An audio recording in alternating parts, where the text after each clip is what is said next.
think? It's in my book. It's in everywhere that I've ever thought. It's been one of my favorite quotes. It's in my office on the wall. It's how you think is how you feel is how you act, and how you act defines you. You just got to continue to, with your team, to find ways to build relationships. I'm taking the time to every day I call 3 of them and just to check in personally one-on-one with them, and try to FaceTime them, and you rotate that, throughout the week, being able to talk to everybody a week and really just digging in.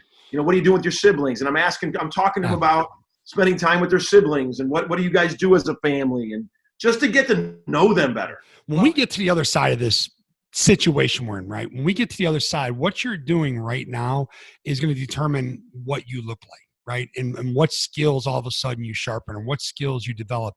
And what you're doing is exactly what I was talking about in terms of deepening the relationships at a personal level. So all of a sudden, when we come out of this, we're going to be better for it. We're not just going to, go through it. We're going to grow through it, right? And just to be able to do that and get that deeper emotional attachment, because you and I know that the level of relationships, the relationships in athletics, unless you're in it, it's very hard to understand what it's like.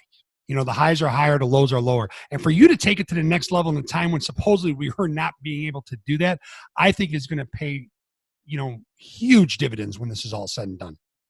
No question. And Eddie, I just literally wrote that down. I love what you just said. And I'm going to pose that question when we get off. I'm going to send it to my players.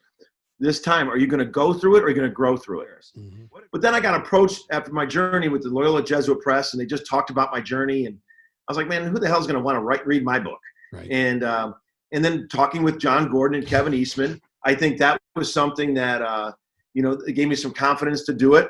Right. And how the takeaway from my book is that I didn't come from a blue blood coaching tree. Right. I did work for Coach Majerus, but that's not how my first 18, 20 years started. I wasn't a college All-American. I didn't have a household name. And I thought that, and I had failure. I got fired. And it starts out, Eddie, John Gordon really works closely with Dabo Sweeney at Clemson, and he did an exercise